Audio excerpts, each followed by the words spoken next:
নমস্কার, easy cooking চ্যানেলে আপনাদের সবাইকে স্বাগত। আজকে আমি আপনাদেরকে রান্না করে দেখাবো তন্দুরি ভিন্ডি। এখানে ভিন্ডি আছে 250 থেকে 300 মতন। এগুলো এই ঢেঁড়সগুলোকে আমি কেটে নিয়েছি। ছোটগুলোকে শুধু মাথাটা আর পেছনটা কেটে দিয়েছি, আর প্রত্যেকটা ঢেঁড়সের এই যে মধ্যেখানটাকে একটু চিড়ে দিয়েছি যাতে ভেতরে মশলাটা ঢোকে।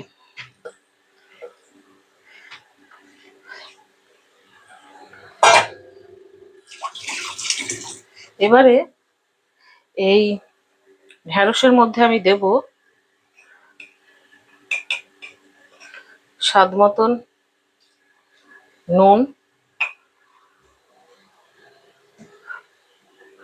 1/4 টিস্পুনের মতন হলুদ,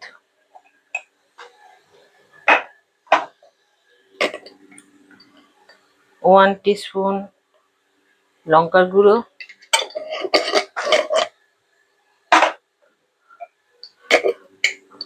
1 টিস্পুন ধনে গুঁড়ো,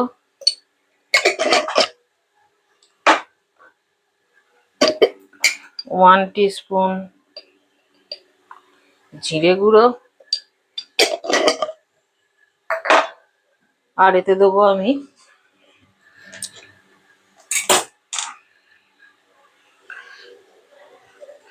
দেড়খানার মতন পেঁয়াজ কুচি,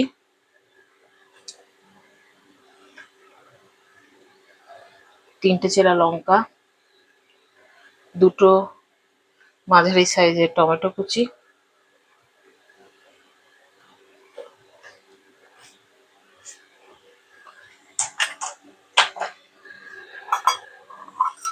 দেব 1 টেবিল স্পুনের মতন আদা রসুনের পেস্ট,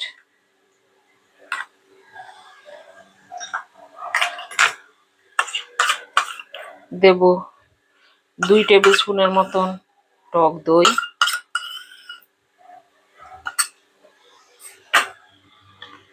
অল্প একটুখানি 1/2 টিস্পুনের মতন লেবুর রস,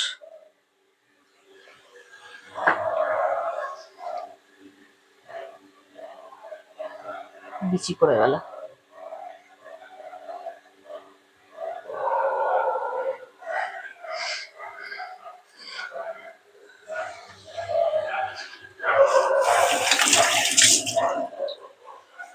এই সব কিছু দিয়ে আমি এটাকে মাখিয়ে নেব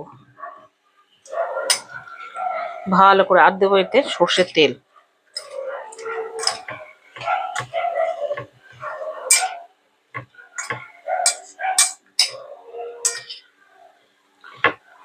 সর্ষের তেলটা এখানে দিইনি। সর্ষের তেলটা এখানে দেবো আমি হচ্ছে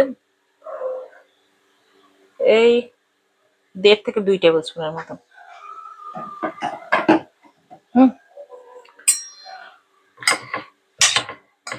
এই পুরো জিনিসটাকে আমি ভালো করে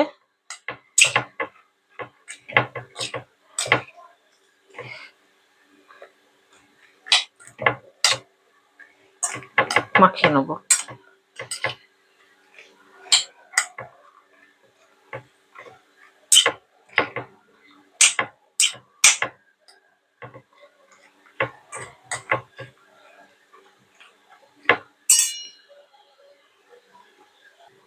আর একটা জিনিস দেবো, সেটা হচ্ছে খানিকটা কাসুরি মেথি।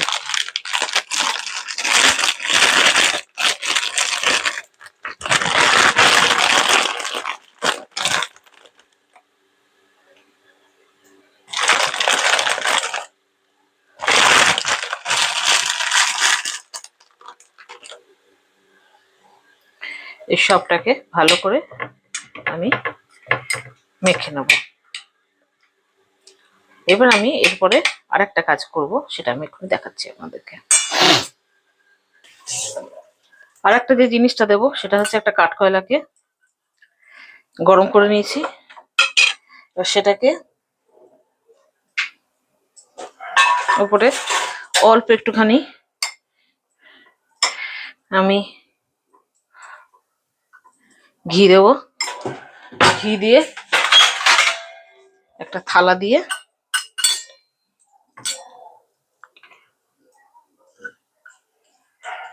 এটাকে ঢাকা দিয়ে দেবো।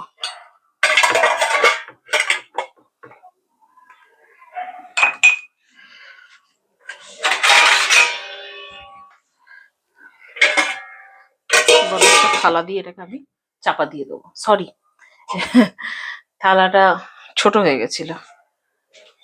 এটা ওই গন্ধটা ওর মধ্যে আগে ছড়িয়ে যাক।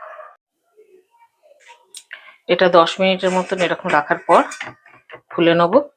খুলে নিয়ে এটাকে সরিয়ে নেবো, নিয়ে এটাকে আরেকবার নাড়াচাড়া করে নেব, যাতে এর মধ্যে ফ্লেভারটা পুরোপুরি ঢুকে যায়। এবারে আমি এখানে গ্যাস জ্বালিয়ে নিয়েছি। এবারে এই কড়াইটাকে এই অবস্থাতে এখানে বসিয়ে দেবো। বসিয়ে দিয়ে একটা ঢাকা দিয়ে দেবো। রান্না হওয়ার জন্য আমি এটাতে একটা ঢাকা দিয়ে দেবো। এটা এবার রান্না হবে, আমি আর এতে কিচ্ছু করব না। এটা হয়ে এসছে।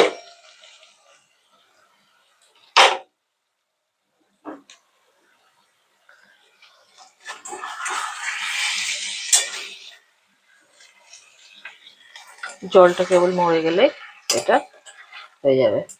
এটা রান্না করতে কিছুই সময় লাগে না, কিছু করতেও হয় না, কিন্তু আমি হয়তো দেখতে আপনাদের অতটা ভালো লাগবে না, কিন্তু খেতে এত ভালো হয় যে রান্না করে না খেয়ে আপনারা বুঝতে পারবেন না। এটা জলটাও শুকিয়ে গেছে, ঢেঁড়সগুলো সেদ্ধ হয়ে গেছে।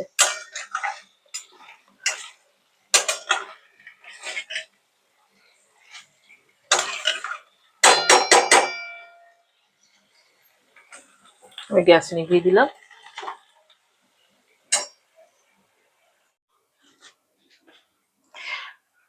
হয়ে গেল আমার তন্দুরি ভেন্ডি। আপনাদের হাতে দেখে মনে হতে পারে খুব যে আহামরি দেখতে নয়, কিন্তু এর স্বাদ এত সুন্দর, আর এর থেকে যেটা গন্ধ ছাড়ছে আপনারা রান্না করলে সেটা বুঝবেন না। হুম, আপনারা রান্না করুন, খেয়ে আমাকে কমেন্টে জানাবেন আপনাদের কেমন লাগলো। নমস্কার।